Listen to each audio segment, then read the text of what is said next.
कल मैं एक इंटरव्यू देख रहा था तो उसमें मैंने सुना कि लोग आजकल मिर्च मसाला ढूंढते हैं वीडियो में, तभी वो वीडियो के साथ जुड़े रहते हैं और देखते हैं। तो मैंने सोचा कि मैंने तो अपनी ऑडियंस को कुछ भी करके सिखाना है, ठीक है। मैं तो डायरेक्ट इनडायरेक्ट स्पीच आज मैं सिखाने आया हूँ, ठीक है। ये बात अगर मैंने पहले सुनी होती कि आपको मिर्च मसाला चाहिए होता है तो मैं पहले ये काम कर लेता। तो ये लो, मैं हरी और सुरख मिर्च दोनों ले आया हूँ और ये हो गया मसाला, ठीक हो गया। अभी आपने वीडियो पूरी देखनी है ताकि आपको डायरेक्ट इनडायरेक्ट नरेशन की समझ आ जाए, ठीक है। अच्छा, मैं आज ये यकीन के साथ कह सकता हूं आपको कि आज की वीडियो देखने के बाद आपको आइंदा कभी जिंदगी में दूसरी क्लास लेने की जरूरत नहीं होगी। आप बल्कि इंस्टीट्यूट खोल लोगे और लोगों को सिखाओगे, बच्चों को सिखाओ, बच्चों को पढ़ाओ। एनुअल एग्जाम हो आपका, कॉम्पिटिटिव एग्जाम हो, कोई भी एग्जाम हो, डायरेक्ट इनडायरेक्ट नरेशन की झंझट से आप खल्लास रहिए, ठीक है। अच्छा, डायरेक्ट इनडायरेक्ट नरेशन शुरू करने से पहले हमें यह सीखना होगा कि ये होता क्या है। डायरेक्ट नरेशन, डायरेक्ट स्पीच और इनडायरेक्ट स्पीच क्या होती है।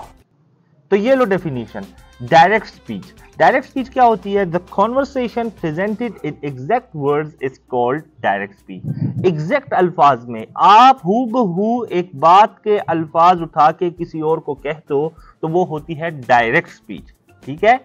इनडायरेक्ट स्पीच क्या होती है कि आप the conversation presented without exact words, आप उसमें अपनी रद्दो बदल कर दो, ठीक है, वो होती है इनडायरेक्ट स्पीच। डायरेक्ट स्पीच क्या होती है कि आप किसी शख्स के वही अल्फाज उठा के किसी और को बोल दो, वो होती है डायरेक्ट स्पीच। इनडायरेक्ट आप उसमें रद्दो बदल कर दोगे तो वो होती है इनडायरेक्ट स्पीच, ठीक है। इस कॉन्टेक्स्ट में भी ले सकते हो कि ये गीबत करने को कहते हैं, ठीक है। तो चलो, अभी आपको इसकी समझ आ गई है कि डायरेक्ट स्पीच क्या होती है, इनडायरेक्ट स्पीच क्या होती है। डायरेक्ट स्पीच वो होती है जो कि एग्जैक्ट अल्फाज आप किसी और को बता देते हो, वो होती है डायरेक्ट स्पीच। इनडायरेक्ट स्पीच क्या होती है? इनडायरेक्ट स्पीच होती है कि आप उस बात में रद्दो बदल करके किसी और को सुना दो, तो वो होती है indirect speech. He said I am going to school, उसने कहा कि मैं स्कूल जा रहा हूं। अब ये एक डायरेक्ट नरेशन है, ठीक है। इसको हम समझेंगे और उसके बाद हम इसको चेंज करने की कोशिश करेंगे। डायरेक्ट और इनडायरेक्ट नरेशन की तो आपको ऑफ कोर्स समझ आ गई है, मगर अब ये आपके एग्जाम में आता है कि अब इसको इनडायरेक्ट में चेंज करो। मगर इनडायरेक्ट में चेंज करने से पहले हमें चाहिए कि हम इसको समझें कि ये है क्या, ठीक है।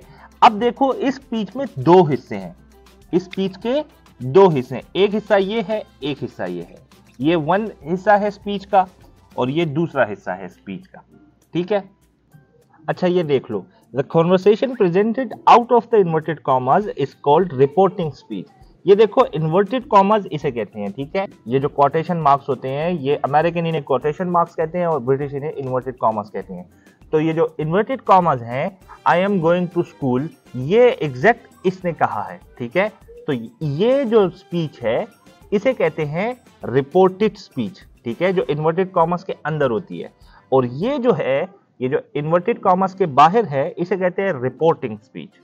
अच्छा, अब रिपोर्टेड स्पीच और रिपोर्टिंग स्पीच को आपको पता लग गया है। उसके बाद हमें यह भी समझना है कि फर्स्ट पर्सन प्रोनाउन किसे कहते हैं, सेकंड पर्सन किसे कहते हैं और थर्ड पर्सन। आसान तरीका इसका यह है कि जो बात कर रहा है वो है first person, for example I and we, और जिससे बात कर रहा है वो है सेकंड पर्सन, वो है यू, और जिसके बारे में बात कर रहा है वो है ही, she, it and they.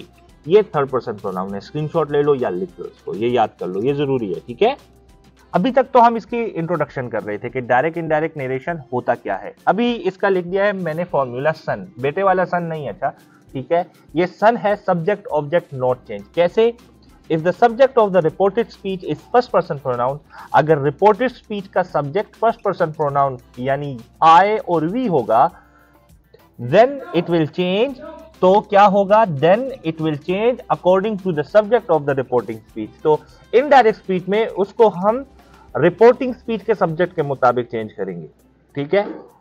If it is second person pronoun, और फॉर एग्जांपल अगर रिपोर्टेड स्पीच का सब्जेक्ट यू है तो हम उसे रिपोर्टिंग स्पीच के ऑब्जेक्ट के मुताबिक चेंज करेंगे। अभी हम करेंगे तो आपको मजीद भी समझ आएगी।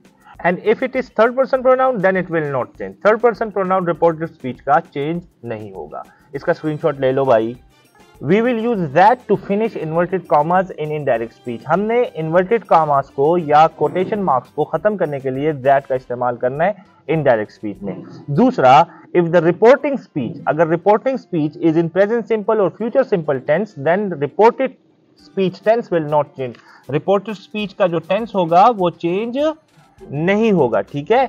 इसके अलावा रिपोर्टिंग स्पीच अगर प्रेजेंट सिंपल या फ्यूचर सिंपल टेंस में नहीं है तो रिपोर्टेड स्पीच जो है वो उसका टेंस चेंज होगा। अगर रिपोर्टेड स्पीच का टेंस प्रेजेंट सिंपल में है तो वो पास्ट सिंपल में चेंज होगा, प्रेजेंट कंटिन्यूस है तो पास्ट कंटिन्यूस में चेंज होगा, प्रेजेंट परफेक्ट है तो पास्ट परफेक्ट में चेंज होगा, प्रेजेंट परफेक्ट कंटिन्यूस है तो पास्ट परफेक्ट कंटिन्यूस में चेंज होगा, पास्ट सिंपल है तो पास्ट परफेक्ट में चेंज होगा, पास्ट कंटिन्यूस है तो पास्ट परफेक्ट कंटिन्यूस में चेंज होगा, पास्ट परफेक्ट है तो पास्ट परफेक्ट ही रहेगा, और पास्ट परफेक्ट कंटिन्यूस है तो पास्ट परफेक्ट कंटिन्यूस ही रहेगा।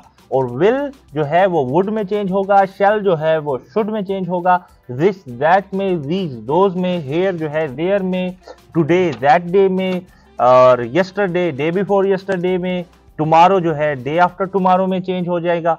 इस तरह आपने जो करीब होगा वो इनडायरेक्ट में दूर चला जाएगा। अभी आपको कंप्लीट इसकी समझ आ गई है, इसकी बेस की। तो चलो अब हम इन तमाम बातों को जहन में रख के क्या करते हैं, टेंस चेंज करते हैं। तो ये देखो एग्जांपल जब हम चेंज करेंगे, she said I am going to school, she said I am going to school. तो से मैंने आपको बता चुका हूं कि से जो है वो एग्जैक्ट वर्ड्स को कन्वे करने के लिए यूज किया जाता है। अब ये I am going to school उसके एग्जैक्ट अल्फाज है। अब देखो ये हमारे पास एग्जांपल्स आ गई हैं। She said I am going to school, देखो she said I am going to school, ये है रिपोर्टिंग स्पीच का जो हमारे पास वर्ब है वो पास्ट में है। तो अब मतलब कि हमने रिपोर्टेड स्पीच का टेंस चेंज करना है, समझ आ गई। तो शी सेड से यहां पे आया है तो हमने रिपोर्टेड स्पीच में टोल्ड लगाना है, टेल, ठीक है। जैसा कि से जो है बात को एग्जैक्ट अल्फाज को कन्वे करने के लिए इस्तेमाल किया जाता है, और टेल जो है वो मैसेज कन्वे करने के लिए इस्तेमाल किया जाता है। तो अब हम, सॉरी गाइस यहाँ पे थोड़ी हवा चल रही है तो इस वजह से कैमरा हिल रहा है, तो क्या करिए, बर्दाश्त करें। अच्छा, शी टोल्ड, तो फर्स्ट पर्सन प्रोनाउन है तो first person pronoun will change according to the subject of the reporting speech. She told, तो हमने दैट यूज किया क्योंकि इन्वर्टेड कॉमर्स को खत्म करना है। She told that she was, present continuous will change into past continuous, so she told that she was going to school. अब he said you love reading books, दूसरा sentence हमारे पास क्या है, he said you love reading books, keep it in your mind। हमारे पास यहाँ पे क्या है, हमारे पास यहाँ पे ऑब्जेक्ट नहीं है, ठीक है। अब ऑब्जेक्ट नहीं, आप कॉन्टेक्स्ट के मुताबिक कोई भी प्रोनाउन यूज कर सकते हो। अब देखो he said you love reading books, अब उसने कहा कि तुम्हें किताबें पढ़ना पसंद है, तो मतलब अब वो मुझसे कह रहे हैं, तो यहाँ पे आप आई यूज कर सकते हो। वैसे जनरली एक्सेप्टेड है कि आप ही, शी, इट, दे में से कुछ भी इस्तेमाल कर लो, अकॉर्डिंग टू द कॉन्टेक्स्ट अगर आप जाओ तो वो ज्यादा बेहतर होगा। सो ये देख लो, he told that I loved reading books, क्योंकि ये प्रेजेंट सिंपल है तो हमने इसको चेंज करना है रिपोर्टेड स्पीच को पास्ट सिंपल टेंस में, आई लव्ड रीडिंग बुक्स। तो they said they enjoyed cooking Italian food, हमारे पास ऑब्जेक्ट क्या है, कुकिंग इटालियन फूड हमारे पास ऑब्जेक्ट है, तो हमने क्या करना है, तो they told that they had enjoyed cooking Italian food, past simple tense है ना, तो पास्ट सिंपल किस में चेंज होगा, पास्ट परफेक्ट में। दे told that they had enjoyed cooking Italian food. Tenses तकरीबन तमाम कवर कर ली है। तमाम कवर करने से मुराद ये है कि आपने रूल्स एंड रेगुलेशन सीख चुके हैं, ठीक है। आपने यही रूल्स एंड रेगुलेशन और फार्मूला को फॉलो करते हुए आपने तमाम टेंसेस को इसी तरह चेंज करना है, ठीक है। नेक्स्ट वीडियो में हम इंटरोगेटिव सेंटेंसेस चेंज करेंगे, तब तक के लिए इजाजत दीजिए। अल्लाह हाफिज़। नासिर।